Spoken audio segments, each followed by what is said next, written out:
పాకిస్తాన్ ప్రధానికి భారత ప్రధాని మోదీ డైరెక్ట్ వార్నింగ్ ఇస్తున్నారు. ఉగ్రవాదంపై ఉక్కుపాదం మోపుతాము, ఒక్కరిని కూడా భారత్లో ఉండనీయమంటూ కూడా ఏ విధంగానైతే హామీనిచ్చారో ఇప్పుడు దానికి సంబంధించిన ఉగ్రవాదాన్ని ఏర్పారేయడానికి కఠినమైన నిర్ణయాలు తీసుకున్నారు భారత ప్రధాని మోదీ. దీనికి సంబంధించిన బిగ్ బ్రేకింగ్ న్యూస్ ని మనం చూస్తున్నాం. ఉగ్రవాదంపై పాక్ ప్రధానికి మోదీ డైరెక్ట్ వార్నింగ్ ఇచ్చారు. చైనాలో జరుగుతున్న శిఖరాగ్ర సదస్సు వేదికగా మోదీ ఈ వార్నింగ్ ఇచ్చారు. ఉగ్రవాదులను ఏరి పారేస్తామని పాక్ ప్రధానికి మోదీ హెచ్చరిక జారీ చేశారు. మోదీ వ్యాఖ్యలు చేసిన కొద్దిసేపటికే జమ్మూ కాశ్మీర్లో భారీ ఆపరేషన్ చేపట్టింది భారత బలగాలు.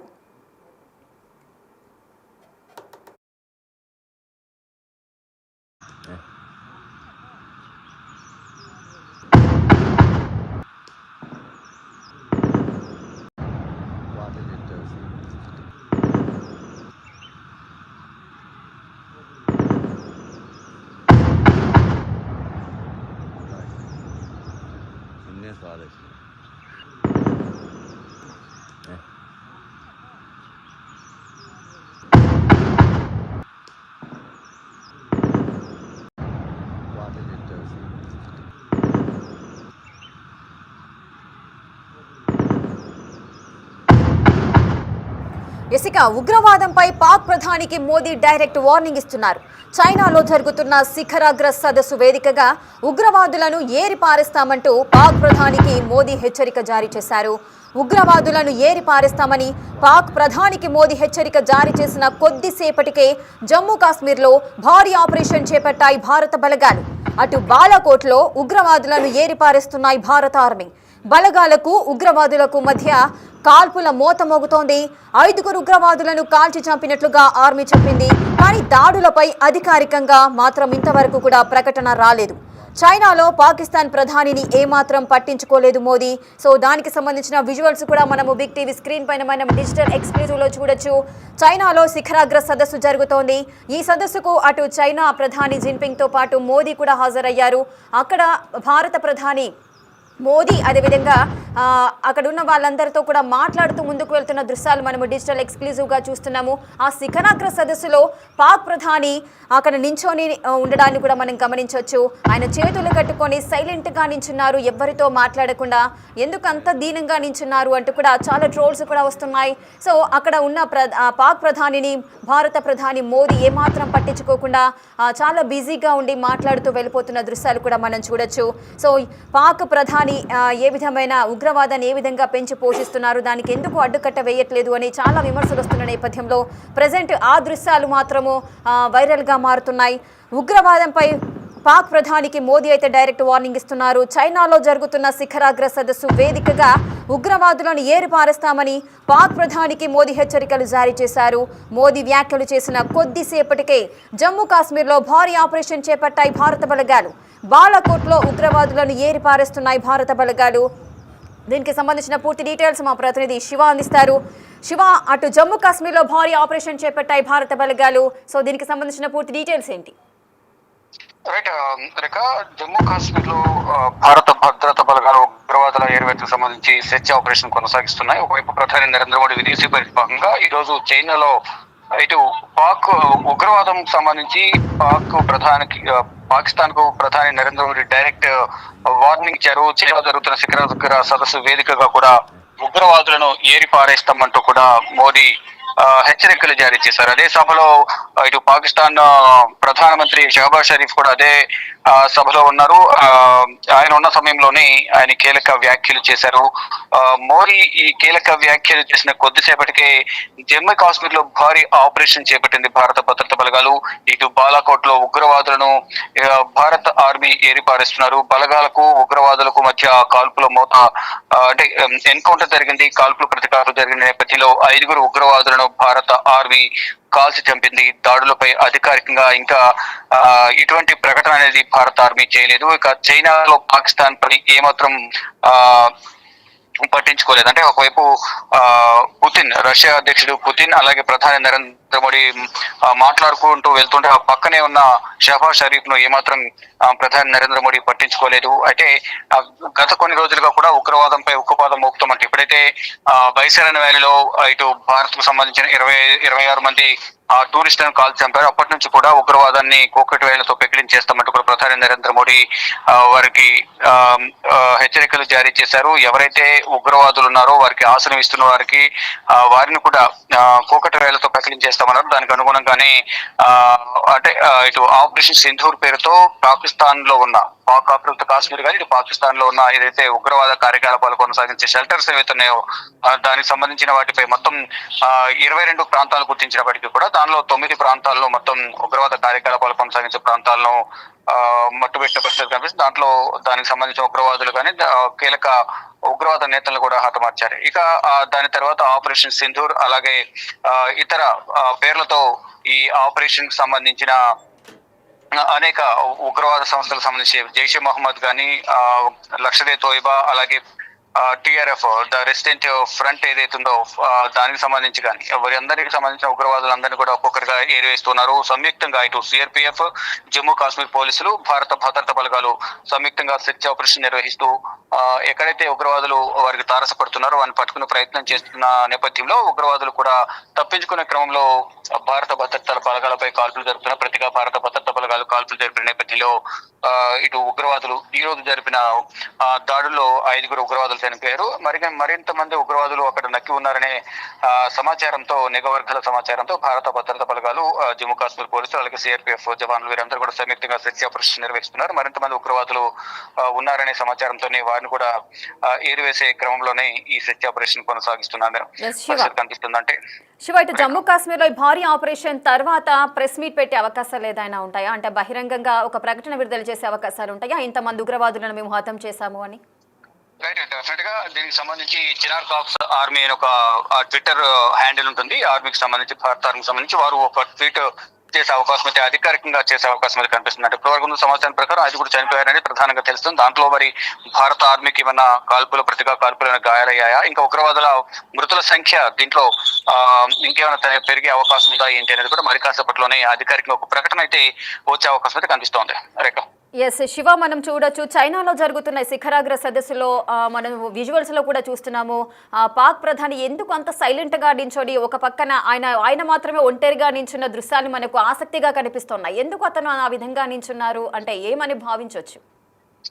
ప్రధానంగా ఏప్రిల్ 22వ తేదీన పెహల్గామ్ లోని బైసరాలో కాల్పుల ఘటన జరిగిన తర్వాత ప్రపంచ దేశాల ముందు పాకిస్తాన్ ను ఒక దోషగా నిలబెట్టాలనే ప్రయత్నం భారత్ చేసింది. దానిలో సక్సెస్ అయిందని ప్రధానంగా చెప్పుకోవాలి. ఏదైతే పాకిస్తాన్ లో ఉగ్రవాదులు కాల్పులు జరిపిన తర్వాత ఆపరేషన్ సింధూర్ చేపట్టింది భారత్ ఆపరేషన్ సింధూర్ చేపట్టిన తర్వాత దాంట్లో ఉగ్రవాదులు ఎవరైతే హతమయ్యారో వారి అంత్యక్రియలో పాకిస్తాన్ కు సంబంధించిన ఆర్మీ అంత్యక్రియలో పాల్గొన్నారు. ఆ సందర్భంలోనే పాకిస్తాన్ ఆర్మీకి పాకిస్తాన్ ప్రభుత్వానికి ఈ ఉగ్రవాదులకు సత్సంబంధాలు ఉన్నాయనేది ఆ గతంలోనే ప్రపంచ దేశాల ముందు వారిని దోషిగా నిలబెట్టే ప్రయత్నం చేశారు. దానిలో సక్సెస్ అయ్యారు. దాని తర్వాత ఈ ఉగ్రవాదుల కాల్పులు జరిగిన తర్వాత ప్రపంచ దేశాలన్నీ కూడా భారత్ అండగా నిలుస్తూ పాకిస్తాన్ ఏదైతే ఆశ్రయం కల్పిస్తుందో ఉగ్రవాదులను దానికి వ్యతిరేకం, ఉగ్రవాదానికి వ్యతిరేకం అంటూ కూడా ప్రపంచ దేశాలు కూడా గతంలో భారత్ కు మద్దతు పలికాయి. ఈ మృతుల కుటుంబాలకు వారు సంతాపం ప్రకటించారు. గతంలోనే ప్రపంచం ముందు పాకిస్తాన్ ను దోషిగా నిలబెట్టిన నేపథ్యంలో ఇప్పుడు కూడా అదే విధంగా ప్రపంచ దేశాలని పాకిస్తాన్ ఒక ఉగ్రవాద దేశంగానే పరిగణిస్తున్నాయి. దానిలో భాగంగానే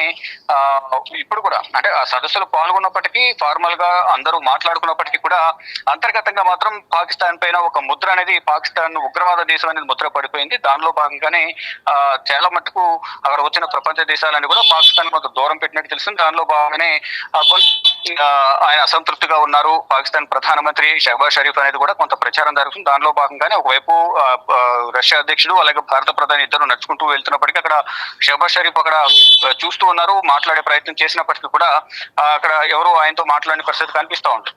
మొత్తంగా చూసుకుంటే ఏదేమైనప్పటికీ ఈ బైసరన్ వ్యాలీలో ఉగ్రవాదులు ఏదైతే కాల్పులు జరిపారో అప్పటి నుంచి కూడా పాకిస్తాన్ పైన ఒక ఉగ్రవాద దేశంగా ఉగ్రవాద కార్యకలాపాలను పెంచి పోషించే దేశంగా కూడా ముద్రపడిన నేపథ్యంలో ప్రపంచ దేశాలను కూడా అదే దృష్టితో ప్రజెంట్ చూస్తున్నాయి. దానిలో భాగంగానే కొంత ఒంటరిగా చేసే ప్రయత్నం అయితే ఈ రోజు చైనాలో జరిగినట్లుగా కూడా తెలుస్తోంది. శివ, అదే విధంగా ఇప్పుడు పాకిస్తాన్ ప్రధాని షహబాజ్ షరీఫ్ కొన్ని వ్యాఖ్యలు అయితే చేశారు. సింధు జలాలతో పాటు అటు పీఓకేని కూడా దీనిపైన ఎటువంటి సందిగ్ధత ఉన్నదో వాటన్నిటిని గురించి కూడా భారత్తో మేము కూర్చొని మాట్లాడుకుంటాము అంటూ కూడా ఆ విషయాలన్నీ కూడా సాల్వ్ చేసుకుంటాము అంటూ కూడా కొన్ని న్యూస్ అయితే బయటకు వస్తున్నాయి. సో దీనికి సంబంధించి ఇవన్నీ నిజమేనా, అసలు ఏం జరిగింది, ఈ వార్తలు బయటికి రావడానికి గల కారణాలు ఏంటి? రైట్, గతంలో కూడా ఈ సింధు జలాలకు సంబంధించి ఆపేస్తామని తెలిపిన నేపథ్యంలో ప్రధాని నరేంద్ర మోడీని ఉద్దేశించి లష్కర్ తోయిబా కానీ జైషే మహమ్మద్ సంబంధించిన ఉగ్రవాదులు నీటిని ఆపేస్తే గనక దాంట్లో మీ రక్తాన్ని పారిస్తామనే ఒక వివాదాస్పద వ్యాఖ్యలు చేశారు. ఒకవేళ పాకిస్తాన్ తో మాట్లాడాల్సి వస్తే సింధు జలాలపై మాట్లాడే ప్రసక్తే ఉండదు. ఉగ్రవాదానికి సంబంధించి ఏమైనా ఫర్దర్ గా ఏమైనా ముందుకు వెళ్తే కనుక, అంటే ఇప్పుడు ప్రజెంట్ కాల్పుల విరమణ ఒప్పందం అనేది కొనసాగుతుంది కాబట్టి ఒకరిపై ఒకరు కాల్పులు జరుపుకునే అవకాశం ఉండదు అనేది ప్రధాని చెప్తున్నారు. ఎవరైతే ఉగ్రవాదులు ఉన్నారో ఉగ్రవాదులు ఏవైతే కొనసాగుతుంటుంది భారత ప్రభుత్వం తెలియజేసింది. దానిలో భాగంగానే జమ్మూ కాశ్మీర్ లో ఎక్కడెక్కడ ఉగ్రవాదులు నక్కి ఉన్నారనేది మొత్తం పసిగట్టి ఆపరేషన్ మహాదేవ్ గానీ ఇలా ఈ ఆపరేషన్స్ అన్ని కూడా కొనసాగిస్తున్నారు. ఆపరేషన్ మహాదేవ్ ముగిసింది, తర్వాత వేరే ఆపరేషన్ కంటిన్యూ చేశారు. దానిలో కూడా ఉగ్రవాదులు ఏరివేశారు. మళ్ళీ ఇప్పుడు కూడా చైనా భారత ప్రధానమంత్రి నరేంద్ర మోడీ చేసిన వ్యాఖ్యల తర్వాత మరొక 5 ఉగ్రవాదులు ఏరివేత కార్యక్రమం అనేది కొనసాగుతోంది. ఇప్పుడు కూడా ఈ సింధు జలాలకు సంబంధించి ఎట్టి పరిస్థితులు వెనకడుగు వేసేది లేదనేది భారత ప్రధాని నరేంద్ర మోడీ తెలియజేశారు. అంటే 1969 లో అప్పటి ప్రధానమంత్రి ఉన్న సమయంలో జవహర్లాల్ నెహ్రూ సమయంలో ఈ నీటి ఒప్పందం అనేది గతంలో జరిగింది. కానీ ఇప్పుడు ఒప్పందం అనేది కంటిన్యూ అవుతోంది. కానీ ఇప్పుడు ఈ కాల్పులు తెగబడిన నేపథ్యంలో భారత్ అన్ని విధాల వాటి సత్సంబంధాలు, ఈ ట్రేడ్ కి సంబంధించి కానీ, బిజినెస్ సంబంధించి కానీ, ఇతర అన్ని వ్యాపార సంబంధాలు కానీ, ఇటు వాటర్ సంబంధించి కానీ అన్ని కూడా తెగనెప్పులు చేసుకోవాలని భారత ప్రభుత్వం భావించింది. అదేవిధంగా కొనసాగుతోంది. కానీ ఇప్పుడు వాటర్ లేక కొంత వివాదాన్ని కొనసాగుతుంది. పాకిస్తాన్ లో అధికార విపక్షాల మధ్య యుద్ధం నడుస్తోంది. మరోవైపు సొంత దేశంలోనే అంతర్యుద్ధాన్ని ఎదుర్కోవాల్సిన పరిస్థితి కనిపిస్తా ఉంది. ఎవరైతే ఇతర ఉగ్రవాద సంస్థలు ఎవరైతే ఉన్నారో వారికి అగ్నెస్ట్ గా ఉన్న వారందరూ కూడా పాకిస్తాన్ ప్రభుత్వానికి ఆర్మీకి వ్యతిరేకంగా వారు పనిచేస్తూ ఉన్న పరిస్థితి కనిపిస్తోంది. ఈ నేపథ్యంలోనే ఈ ముప్పేట దాడిని ఎదుర్కోలేక ఇటు భారత్ తోనే సయోధ్యకు వచ్చి వాటర్ అనేది సింధు జలాలని తీసుకువెళ్లాలనే ప్రయత్నాలు అయితే జరుగుతున్నాయి. దానికి సంబంధించి అయితే ఎక్కడ కూడా అధికారికంగా మాట్లాడినట్టయితే లేదు. కానీ కొంత ప్రచారం అయితే జరుగుతుంది. దానికి సంబంధించి పాకిస్తాన్ కానీ, పాకిస్తాన్ ప్రభుత్వం వారందరూ కూడా అధికారిక ప్రకటన చేసిన తర్వాత భారత ప్రభుత్వంతో కానీ, విదేశాంగ శాఖతో కానీ చర్చించిన తర్వాత దాని గురించి కూర్చొని మాట్లాడుకుంటారా, ఏం చేస్తారనేది కూడా వేచి చూడాల్సింది. కానీ ఎట్టి పరిస్థితుల్లో మాట్లాడే ప్రసక్తే లేదనేది భారత ప్రభుత్వం చెబుతుంది. ముందు ఏదైతే మేము చెప్పామో ఉగ్రవాదాన్ని ఎరివేస్తాము, ఈ సింధు నది జలాలను ఆపేస్తామని ఏదైతే ఉందో అదే కంటిన్యూ అవుతుంది అనేది భారత ప్రభుత్వం చెబుతోంది. మరి పాకిస్తాన్ మాత్రం చర్చిస్తాము దాని మీద అని చెప్తుంది కాబట్టి ఫర్దర్ గా దానికి సంబంధించి అధికారిక ప్రకటన అయితే రావాల్సి ఉంది. Right, thank you Shiva, thanks for the details. Right, ఉగ్రవాదంపై పాక్ ప్రధాని మోదీ డైరెక్ట్ వార్నింగ్ అయితే ఇస్తున్నారు. అటు చైనాలో జరుగుతున్న శిఖరాగ్ర సదస్సు వేదికగా ఈ వ్యాఖ్యలు చేశారు. ఉగ్రవాదులను ఏరి పారేస్తామంటూ పాక్ ప్రధానికి మోదీ హెచ్చరిక జారీ చేశారు. మోదీ వ్యాఖ్యలు చేసిన కొద్దిసేపటికే అటు జమ్మూ కాశ్మీర్లో భారీ ఆపరేషన్ చేపట్టాయి భారత బలగాలు. బాలాకోట్లో ఉగ్రవాదులను ఏరిపారేస్తున్నాయి. బలగాలకు ఉగ్రవాదులకు మధ్య కాల్పుల మోత మోగుతోంది. 5 ఉగ్రవాదులను కాల్చి చంపారు ఆర్మీ. కానీ దాడులపై అధికారికంగా మాత్రం ఎటువంటి ప్రకటన అయితే జారీ చేయలేదు. ఇక చైనాలో పాకిస్తాన్ ప్రధానిని ఏమాత్రం పట్టించుకోలేదు మోదీ.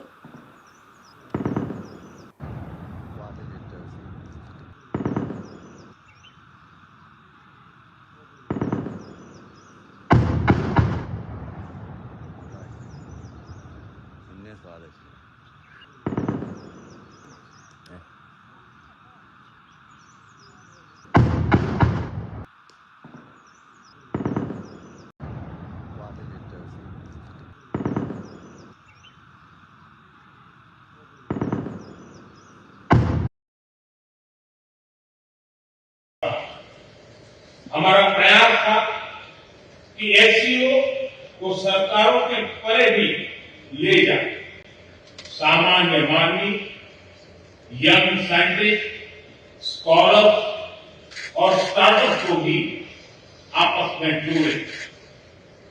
हमारे पीपल टू पीपल टाइम में दृढ़ता देने के लिए मैं आज एक और सुझाव रखना चाहूंगा।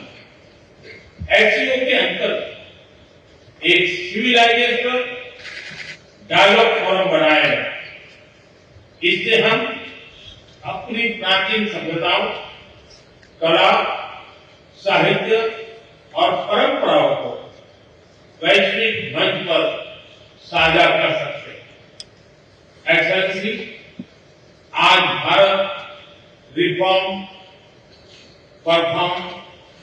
ट्रांसफॉर्म के मूल मंत्र पर आगे बढ़ रहा है। कोविड हो या वैश्विक आर्थिक अस्थिरता, हमने हर चुनौती को अवसर में बदलने का प्रयास किया है। हम लगातार वाइड रेंजिंग रिफॉर्म पर काम कर रहे हैं। इस देश में विकास के साथ साथ अंतर्राष्ट्रीय सहयोग के लिए भी नए अवसर खुल रहे हैं। मैं आप सभी को भारत की विकास यात्रा से जुड़ने के लिए आमंत्रित करता हूं। एक्सेलेंसी, यह खुशी की बात है कि एससीओ भी समय के अनुरूप इवॉल्व हो रहा है। ऑर्गेनाइज्ड क्राइम, ड्रग ट्रैफिकिंग और साइबर सिक्योरिटी जैसी समकालीन चुनौतियों से निपटने के लिए 4 नए केंद्र बनाए जा रहे हैं। हम इस रिफॉर्म ओरिएंटेड माइंडसेट का स्वागत करते हैं। वैश्विक संस्थानों रिफॉर्म के लिए एससीओ सदस्य आपसी सहयोग बढ़ा सकते हैं। संयुक्त राष्ट्र की 80वीं वर्षगांठ के अवसर पर हम एकमत होकर यूएन रिफॉर्म का आह्वान कर सकते हैं। ग्लोबल साउथ की आकांक्षाओं को आउटडेटेड फ्रेमवर्क में कैद रखना भावी पीढ़ियों के प्रति घोर अन्याय है। नई पीढ़ी के बहुरंगी सपनों को हम पुराने जमाने की ब्लैक एंड व्हाइट स्क्रीन पर नहीं दिखा सकते। स्क्रीन बदलनी ही होगी।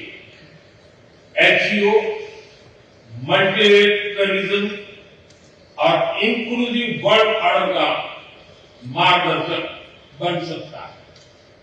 मुझे खुशी है कि इस महत्वपूर्ण विषय पर आज एक स्टेटमेंट जारी किया जा रहा है। एक्सेलेंसी, हम सभी पार्टनर्स के साथ समन्वय और सहयोग के साथ आगे बढ़ रहे हैं। मैं एससीओ के अगले अध्यक्ष किर्गिस्तान के राष्ट्रपति और मेरे मित्र प्रेसिडेंट जपारोव को शुभकामनाएं देता हूं। बहुत बहुत धन्यवाद।